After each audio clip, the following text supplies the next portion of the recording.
你说雨奴长得像郎君先前的夫人？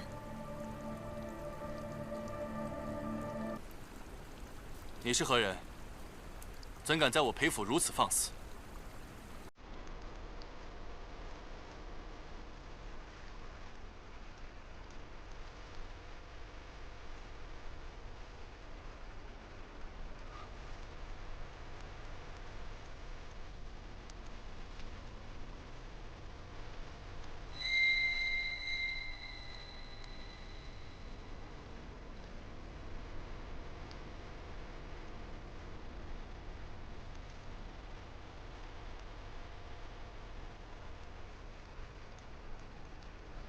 七娘，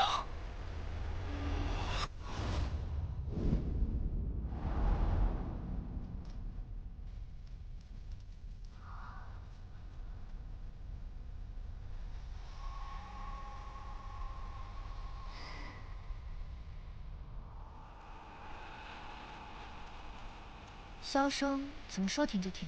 娘子，还是和阿郎一起用早膳吧。这件事阿成处理就好了。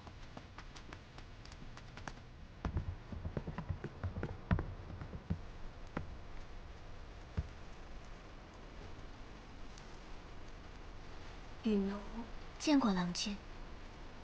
你就是大长公主送来的人。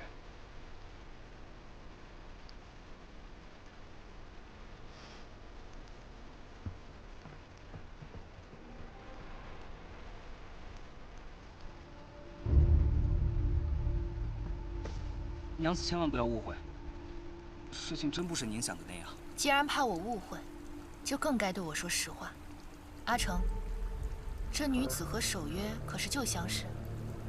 回娘子，郎君与雨奴之前并不认识，只是不知道大长公主从哪儿找来这么一个和陆家娘子长相如此相像的人，就连这箫声也有7、8分相似。 你说雨奴长得像郎君先前的夫人？雨奴不过是一个身不由己的可怜人，如今入了裴府，能依赖的只有郎君。听闻郎君与陆家娘子也曾琴瑟和鸣，举案齐眉。陆娘子走后，郎君心怀愧疚。 十分思念，雨奴愿代陆家娘子慰藉郎君。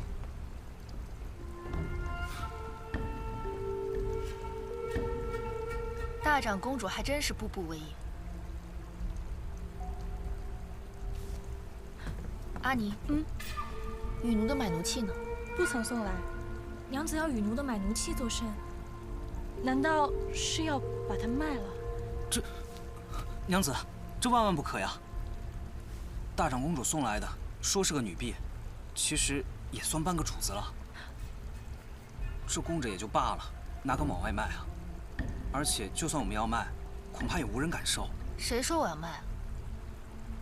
那娘子是要做什么？作为心腹，我也该和守约一起去给大长公主请安了。 琉璃给大长公主请安，坐吧。这不是雨奴吗？你怎么也跟来了？回大长公主的话，那日世子夫人带着这位漂亮的娘子来我家做客，走时竟忘了将她带走。我想着，反正是要来拜见大长公主，便留这位小娘子在我府中小住了几日。今日啊，顺道将她送回来。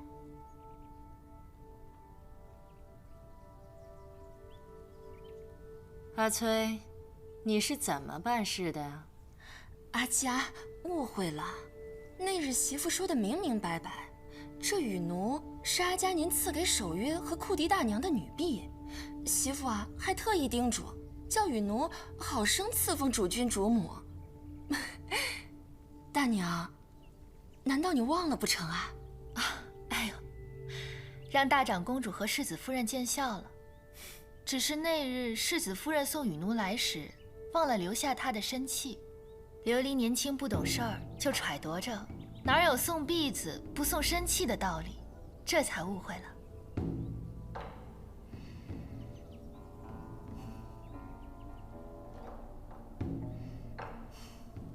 阿崔，你到底是怎么办事的？这知道的是你一时大意疏忽了，不知道的还以为我故意刻薄呢。去，把羽奴的买奴器取来。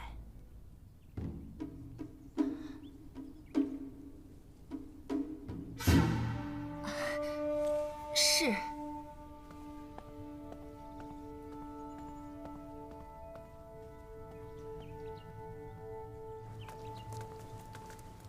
方才大长公主被库迪氏所逼，才不得不这么说。我若真将羽奴的身契交出去，她定迁怒于我，这如何是好？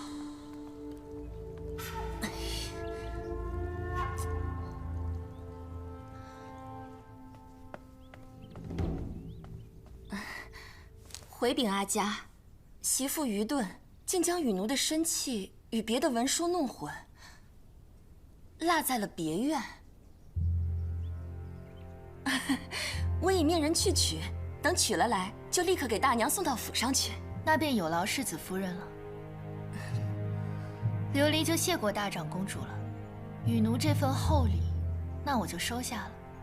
大娘知书达理，既知道长者赐不能辞，那更该知道长者送的人，打不得，骂不得，卖不得，虐不得的道理吧。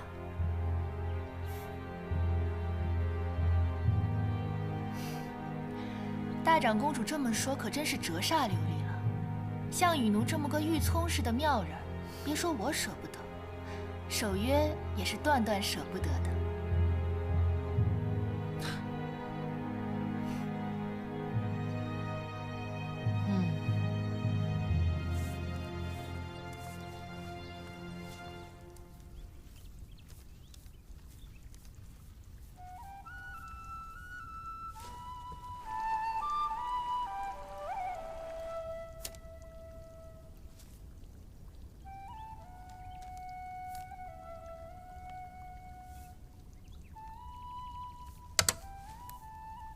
去哪儿？那个狐妹子又吹曲子勾引郎君，我知道娘子自持身份，懒得跟她计较，我带你去教训她去。回来。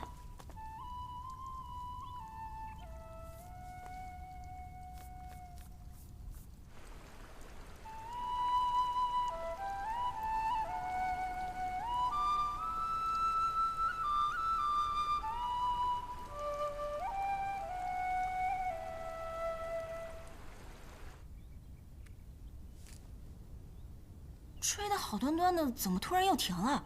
娘子，莫非郎君真的去见她了？要不然正吹在高潮处，怎么说停就停了？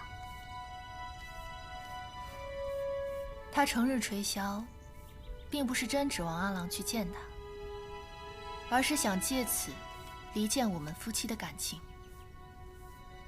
就好比刚才，箫声响起时，你会胡思乱想；箫声停了，你还是会胡思乱想。长此以往，夫妻间必定会生出误会和嫌隙。娘子既已看穿他的伎俩，就不要被他坏了心情。诛心最恶毒之处，莫过于即便看穿，依旧误解。只要我深爱着守约，就会有嫉妒之心；有嫉妒，就会有猜疑；有猜疑，就会有隔阂。所谓关心则乱，大概就是这个意思。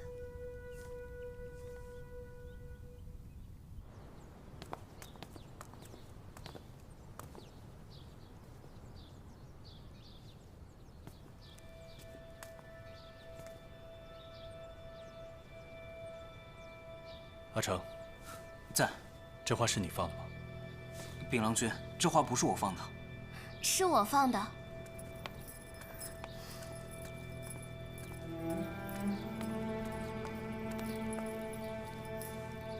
羽奴见过郎君。这含笑花是奴婢带到府上，请郎君和娘子观赏的。含笑花娇润如玉，幽香若兰，沁人心脾。而且羽奴听人说，这含笑花是陆家娘子生前喜欢。雨奴知道陆家娘子为裴府操劳致死，郎君心中对陆家娘子常有愧疚，雨奴便用这含笑花宽慰郎君对陆家娘子的思念之情。这库迪琉璃虽是个狐女，可到底是在宫中当过女官，做过上福局大家的。比起当年的陆琪娘，果然伶俐太多。那个库迪大娘啊，就算有些小聪明，还能敌得过阿佳的手段拳？不过是螳臂当车罢了，又能比当年的陆琪娘强出多少？最后啊，还不是什么？这陆琪娘的死与我何干？10多年前，裴守约奉母命迎娶陆琪娘，纯粹是为了让我河东公府遵守承诺，将我代管多年的裴族家产还回去。说起来呀，是中眷裴的族人太过狠辣，死盯着裴守约这个宗子的家产不放，这才逼死了陆琪娘。说到底，此事跟我有何关系啊？是，阿佳说的是。你去趟裴府，咱们得给雨奴创造点机会。媳妇明白。今日我来是有2桩事，这头一桩是要先给大娘道个歉。昨日我派人去别院取雨奴的身契，谁知别院竟遭了贼，除了金银钱帛，贼人还盗走了雨奴的身契。这世上竟还有这么大胆的贼人，敢偷河东公府的东西，还偏偏偷了雨奴的买奴契。既如此，那这事儿也就不着急。等守约抓住贼人，身契自然就到了大娘手上。不知崔夫人要说的第2桩事又是什么？近日来，大长公主常常觉得体虚乏累，御医也来瞧过几回。阿佳想着去吃斋念佛祈福，这不，我今日来就是遵阿佳之命，请大娘一同前往。大长公主是希望我陪着她去寺院祈福。大娘知书达理的，定不会拒了在长辈身边尽孝的机会吧？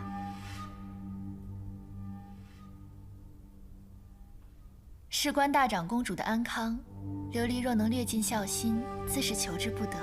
哎，雨奴，大长公主待你甚厚，你随我一同在大长公主跟前侍候。哦，不，雨奴就不必去了。为何？雨奴的八字跟大长公主的八字最是相克，雨奴就留在府上，替大娘好生伺候守约。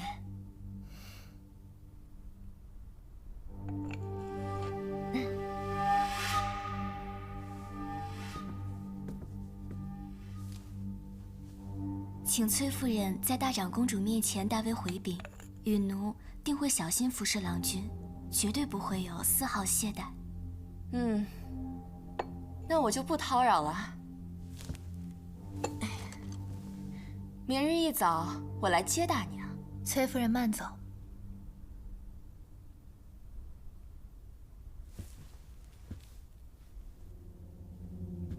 哟，大娘身上的香粉味甜而不腻，幽香绵长，不知大娘用的什么香啊？这香味的确特别，却不是我的。夫人说的大约是奴婢身上的香味。家父是花农，奴婢自小在花丛中长大，常有人说奴婢身上有这样一种香气，这不是用什么香蜜香粉弄出来的。真是让夫人见笑了。哦，出落的如花似玉倒也就罢了，竟还自带体香，真是人间尤物，我见犹怜啊！怪不得大长公主会对你另眼相看。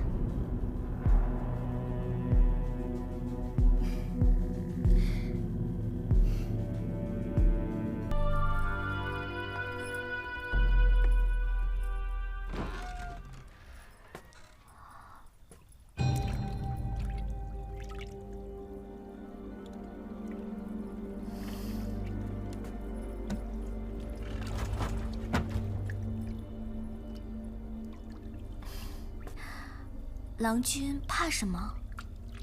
娘子出门去了，一时半会儿自然回不来。新婚燕尔，娘子却留郎君一人沐浴，岂不寂寞？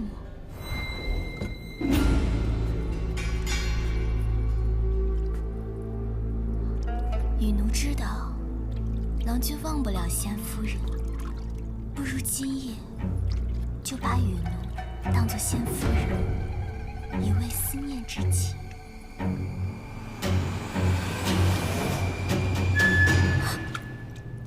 怎么是你？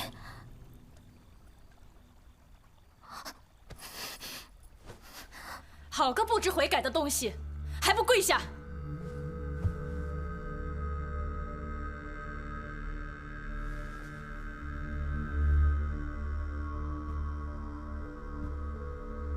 我在宫中曾女扮男装10年，我的男装就连圣人和武昭仪都不曾识破，更何况你方才还是隔着屏风。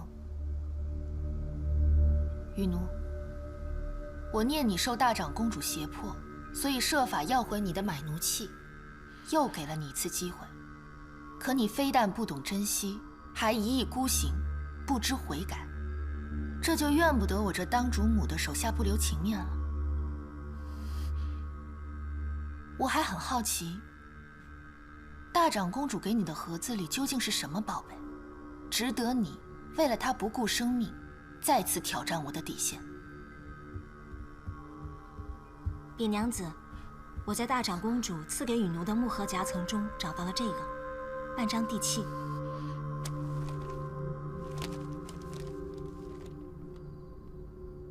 这块地委实不小啊。大长公主只给你半张，是允诺你事成之后再给你另外半张吧？娘子猜的一丝不差。可你又能奈我何？我虽是奴婢，但却是大长公主所赠。大长公主有言在先，娘子对我卖不得、打不得、骂不得、虐不得，否则就是以下犯上，忤逆长辈的好意。没错，我能用在你身上的办法委实不多，既卖不得、打不得、骂不得，又虐不得。可是你长得这么讨人喜欢，我若是把你带进宫去，送给武昭仪，武昭仪定然喜欢。以武昭仪的身份地位，她看中了临海大长公主送给我的篦子，又问我讨了去，就并无不妥了，既不会得罪大长公主，也不算委屈了你。你说，对不对呢？你要送我进宫？等你进了宫，我就去见武子子，让他调你去不禄院当差。我阿翁是宫中不禄院的主事，我一定会请他好好照顾你。不禄院？不禄院是什么地方？你没听说过不禄院啊？不禄院就是宫里置办丧事的地方，在那儿只用跟死人打交道。你今后每日都面对老死病死的宫人，你说我这么安置你，可还周到？娘子饶命！娘子饶命！这些都是雨奴的错，求娘子饶命！雨奴再也不敢了，求娘子开恩！我给过你一次机会，是你自己贪图富贵，执迷不悟。娘子，奴婢求娘子放我还梁。娘子若肯放我，雨奴发誓永世不再出现在长安城。奴婢放梁，此事国有法制，并非我想放就能放的。娘子，你有所不知，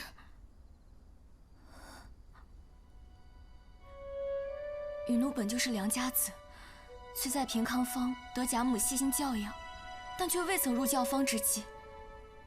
大长公主看中我，说我与故去的仙夫人有几分相像，所以强行买了我做奴婢。求娘子相信我这一回。娘子若肯放了我，雨奴自然有办法还为良籍。买我的本就是河东公府，所以改换奴籍的事绝对不会牵扯到娘子，求娘子开恩。阿宁，你让阿成去府衙走一趟，就说我们今天才得知雨奴原是良家子，请他们查点一下，若是不错，便请消了他的贱籍。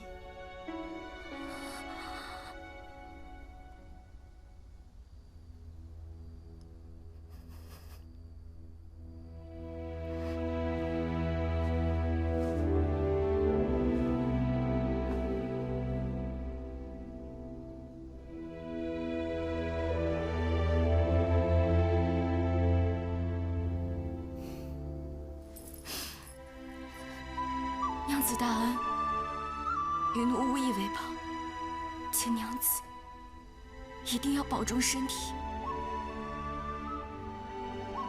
余奴若得不死，日后必结草衔环，以报大恩。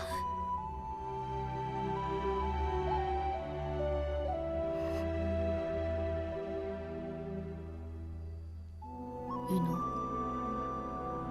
你若真心悔改，就是对得起我了。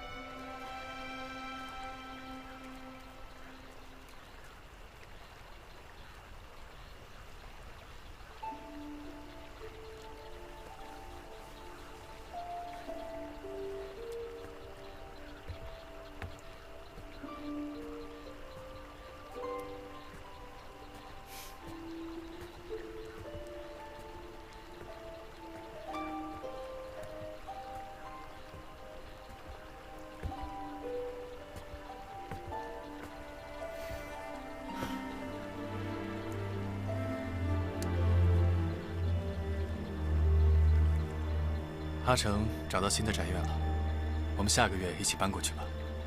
为何要搬？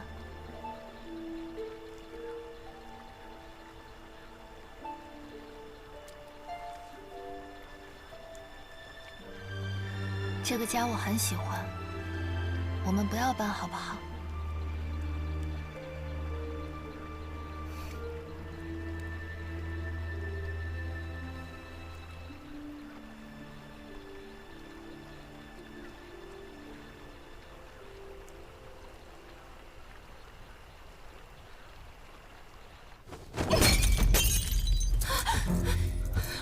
就是你给我挑的灵巧人，还不如个废物呢！指望他离间守约夫妇，费了我那么多钱，那么多心思，结果雨奴今日主动去县衙求放粮，那个裴行俭直接给盖印批核了。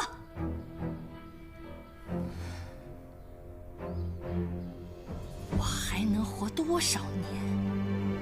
我这么费尽心思，筹谋这么多，还不是为了你们的将来操心？媳妇无能，媳妇知错。若以后你们再做错事情，也要认罚。别怪我没把话说在前头。